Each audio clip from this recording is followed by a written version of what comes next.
Welcome to Nasdaq TradeTalks, where we meet with the top thought leaders and strategists in emerging technologies, digital assets, and regulatory landscape and capital markets. I'm your host, Jill Malandrino, and joining me for Cybersecurity Awareness Month is Xing Xin, CEO of Upfort, DePaul, Chief Cybersecurity Technology Risk Officer at Dun Bradstreet, and JP Cunningham, Chief Information Officer at Silverfort. We're here to discuss managing organizational cyber risk and modern security solutions. Gentlemen, it's great to have all of you with us. Welcome to Trade Talks. Xin, let's kick it off with you. Give us a high-level overview of where you sit within the cyber ecosystem. Jill, thank you so much for having me. It's so great to be on again. I'm Shen, CEO, co-founder of Upfort, and Upfort is the leading platform for cyber resilience. It really unifies both cybersecurity and insurance. Pretty unique perspective here because we actually work a lot with insurers, brokers, along with end companies to help assess and proactively mitigate their cyber risk. And Jay, tell us about the work that your team is doing with Dun Bradstreet. Sure. Yeah. First and foremost, our team, we largely secure our company, Dun Bradstreet, as a global leader in business decisioning data. It's critical that we protect the assets that not only run our day-to-day business, but also that we are providing to our customers, ensuring that continued trustworthiness. All right. And JP, high-level overview of where you sit within the cyberspace. Well, thank you. I sit with Silverfort. We are an identity security solution, which is different than identity management. We've solved a lot of the identity management issues, but security is really about how we manage security as an ecosystem throughout the entire life cycle of an identity of a session. And so we are spending a lot of time helping educate the organization and the world and the industry about how we can better use identity as a security mechanism to protect our organizations. And I think it's probably one of the bigger risks that we have, as an industry today. And that's an important distinction to make. So let's stay with that for a moment here. When you think about the bigger cyber risks that exist today within the threat landscape, what's keeping you up at night? Yeah, I often talk about why these great companies with vast security tools and amazing people are getting breached, and it really is about we've done all of our effort around securing the front door. We've got MFA, we've multi-factor, we've got passwordless, we've done biometrics. We've tried to secure the front door the best we can to keep people from getting that identity. But that's not what's happening when companies get breached. It's after the identity's been used, either by the insider employee or the outsider that has convinced the employee or tricked the employee to give up their credential. It's really about that zero trust model of identity. And if I was to use the house analogy, they're going to get in the front door. They're already in the front door. So now are we in real time surveilling them? Are we deciding whether to ask additional questions before they can go to another room in the house? Are we in real time with risk, preventing them from opening doors? And I think that's really, what Silverfort's really trying to do, and where the industry is really moving to. It's like we think we solved identity because we secured the front door, but we really haven't. And that's why companies are really getting breached today. It's that after the identity is being used, how do we secure it? Right. So Jay, the fact of the matter is the threat landscape, it just seems to evolve in a way where threat actors continue to get more sophisticated.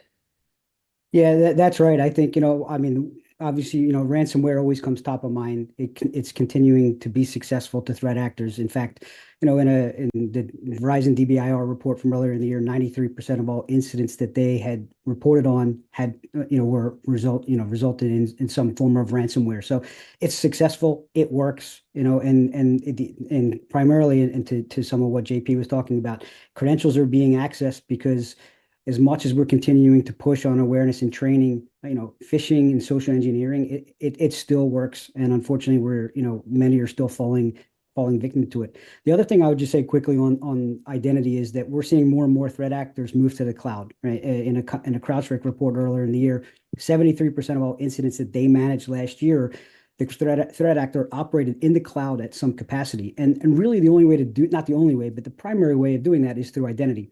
So when we think about how are we securing the identity, traditional users and passwords and MFA is an area that I think, as JP was saying, we've gotten much better, but non-human identities, access keys, things like that, where we're not properly maintaining the life cycles there, that's how, the threat actors are making it into otherwise non-traditional workloads like cloud.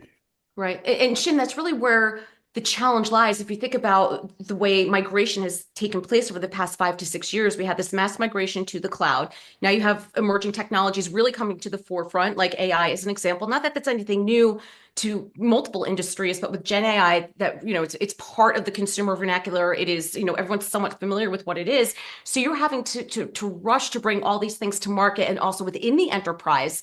And that opens up vulnerabilities just by virtue of how quickly these migrations are taking place.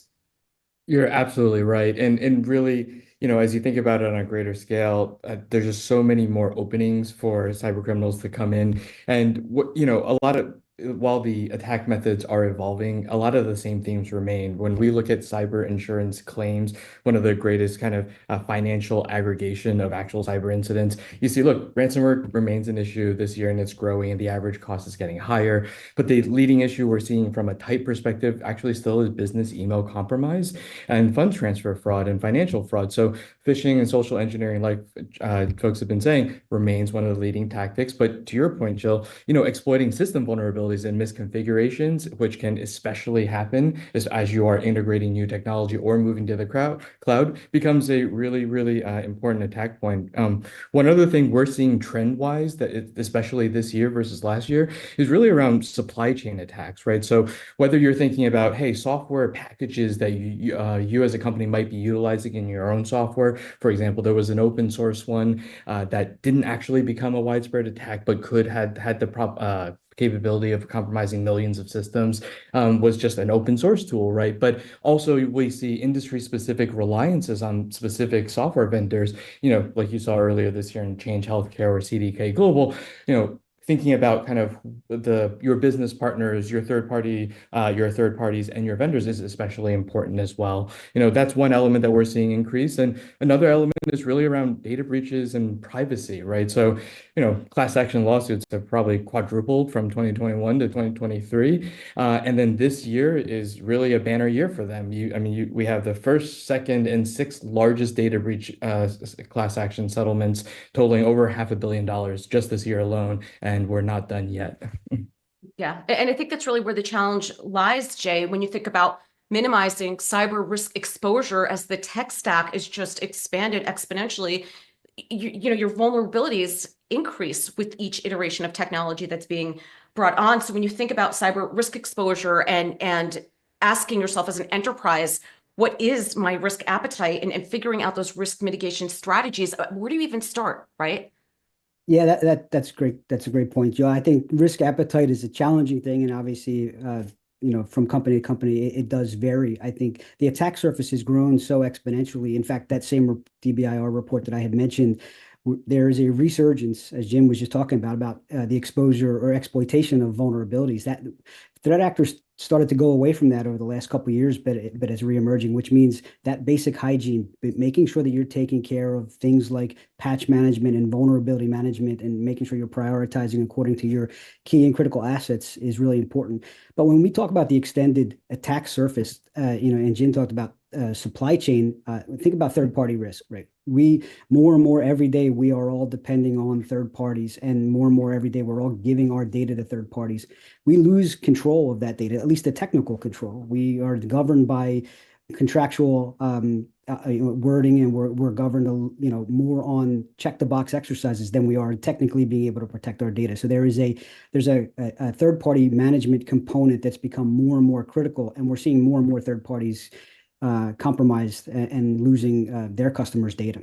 Yeah. JP, you brought up a great point before, where it comes back to identity, and there might be mitigation strategies in place, but once an incident has occurred, if it's been identified as a breach, in fact, what about from there? Because to your point you made earlier, once attacks happen, what's the next step? Are organizations thinking about the response strategies enough?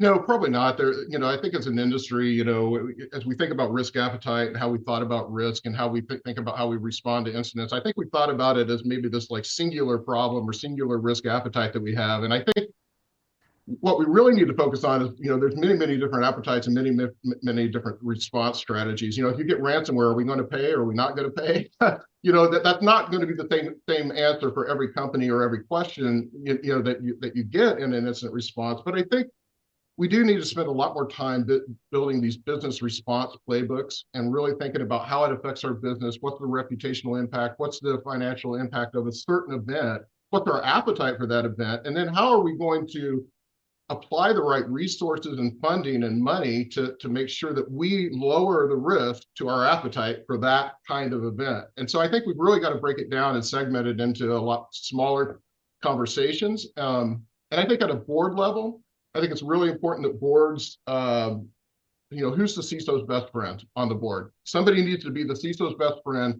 that's set with the CISO on a monthly basis. They carry messages back to the board and down to the board so they can break down these like sometimes technical and very complex questions into kind of board speak and management speak in such a way that you get that visibility. Yeah. Well, and that's a great point that you make too, because as a CISO, you have to be able to communicate as it relates to the legal officer, right? And then you have to be able to communicate to the CFO and the risk management side of it, then communicate to, the business lines and the product and revenue generation where everyone has competing priorities.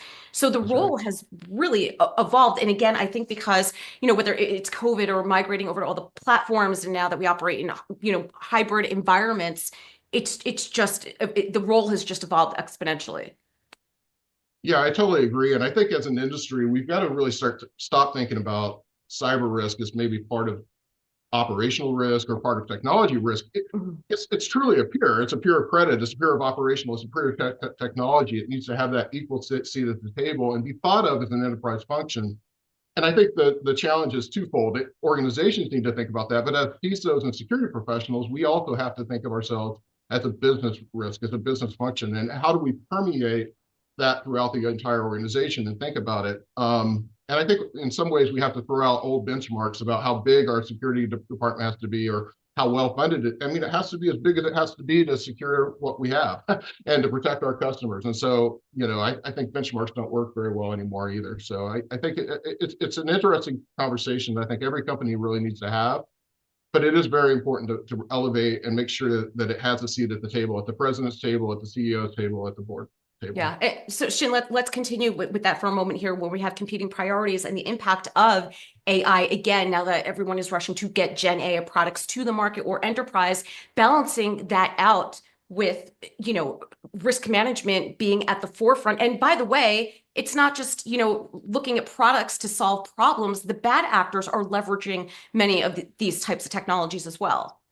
Yeah, that's absolutely the case. And you're right, Jill. And, when I think about it, building on what John was saying, these conversations absolutely need to be happening in the boardroom and really understanding what is our quantified risk, what is our exposure. But really, in addition to that, I would say that it should be happening at every level in the organization, given the prevalence of phishing, given how you just highlighted, there's technology, product, and business operations team increasing leveraging AI, incorporating as part of that and as part of the organization. So it really needs to be a conversation that's been had throughout. But to your point, AI advancements, it's really a double-edged sword, right? I mean, we've seen it affect and increase the sophistication of the impersonation attempts in phishing, making it even more believable, really accelerating actually the time to develop an exploit for cyber criminals, but also is an important tool to incorporate as part of defense. Naturally, many security providers, including our email security tools and a number of other security tools we develop, are increasingly leveraging these tools to help combat these. But really, it's a very, very fast evolving fight. Yeah, it certainly is. And Jay, when you think about risk management, a comprehensive approach is really what's key here because, there is that propensity to operate in silos, right? When you're trying to achieve specific verticals within the enterprise. And I think part of, mitigating risk is to be able to have a holistic view and not be so siloed when you're, assessing where the vulnerabilities are. That's right. I think, establishing a strong governance model, with a cross-functional team, whether that's your legal team, your corporate communications, your data science teams, and those that need to be involved in this, it's critical to ensure that you have a well-defined process which you're assessing not only the business cases, but the risk associated with those business cases. Do they have or will they have the intended outcomes? And are we making decisions based on what the organization's strategy is rather than what is, chasing to be the first to market or chasing to just be in the AI race You got to do it right. You got to do it responsibly, because at the end of the day, if you don't do it right up front, you're going to pay for it in the back. And I think spending a little extra time up front is where you really get the most bang for your buck. Right. And I think it's a great point that you made, not just simply coming out with the tool for the sake of doing it, but actually having a problem to solve. So in the last couple of minutes here, we'll go around the horn again. JP, let's kick it off with you. This conversation could look very different 12 months, 3 to 5 years from now. So what's your outlook in terms of, this cybersecurity cat and mouse game that we're in? Is the industry winning, if you will? I think it's a stalemate in some ways. I think, the industry still has a lot of catch up to do. We've been talking a lot about AI, and AI is permeating throughout every organization. It's the ultimate shadow IT. Every employee is using it. Every system we use is using it. And as Jay mentioned earlier, we have all these non-human identities that are interconnecting all of our data and sources now with AI. And so I think we're behind a little bit in that game. And one of the other big problems that we have in thinking about AI is the answer we get from AI is only as good as the question. And so are we training our employees to ask the right question in the right way? We can say, is the sky, what color is the sky? It'll say blue. But if we say, what color is the sky at 7:55 p.m. In October from California with clouds in the sky, it might say orange and purple. So I think we have to spend a lot more time training our organizations to use these emerging technologies. And as Jay mentioned, spend a lot more time and diligence at understanding how these systems are using these technologies, using these AIs, using our data and interconnecting them. And that may mean, extended proofs of concept. It might mean that we have to spend a lot more time and diligence on these third-party apps and these SaaS apps that we're using today. Yeah. And Shin, when you think about your outlook, I think JP made a great point. All we're talking about is AI. It permeates every single conversation. Are we ignoring other parts of the enterprise that perhaps vulnerabilities exist because it seems like all hands on deck with AI products? Yeah, it's really interesting because even though, again, while the attacks methods are evolving, when we look at the claims data, we continuously see a lot of the fundamentals. What a good, strong cyber hygiene with the fundamentals, including managing your systems, updating them, managing identity well, ensuring the right people have access to the right things, configuring things securely. All of these things and continuously training your team and testing them and exposing them to these tactics, those things can go a really, really long way. We've talked a lot about large enterprises and boardrooms, but frankly, when we look into the data, there are many and high number of smaller organizations that are impacted as well. And so when we look ahead, I think for me, it's really about what is most practical and highest impact. It doesn't matter where you are in that maturity level, right? So if you're a small to mid-sized organization, doing those things and that I just mentioned can set you very, very far apart. And as you're a large enterprise, really focusing on kind of looking at that comprehensive strategy. But one thing we also oftentimes see is that you have a strategy, you have a playbook, but are you regularly testing it, right? The best designed plans may not actually play out the way that you think it'll play out when something actually happens. So testing those playbooks well and actually regularly utilizing them and playing out scenarios is extremely important. Yeah, it's an excellent point that you make. And Jay, your final thoughts here. I think, as I look at 2025 and I look at my list of priorities, first thing you will see is maintain strong cyber operational hygiene. And I think if you look at my roadmap in 2027 going into 2028, it's going to say the same thing. I say, we have to account for the advanced threats, but I do strongly believe that 80% of the threats that we see, we can address by just making sure we maintain a good, strong cyber hygiene at the end of the day. Yeah, excellent points by all of you. Thanks for joining us on Trade Talks, and thanks for joining me. I'm Jill Malandrino, Global Markets Reporter at Nasdaq.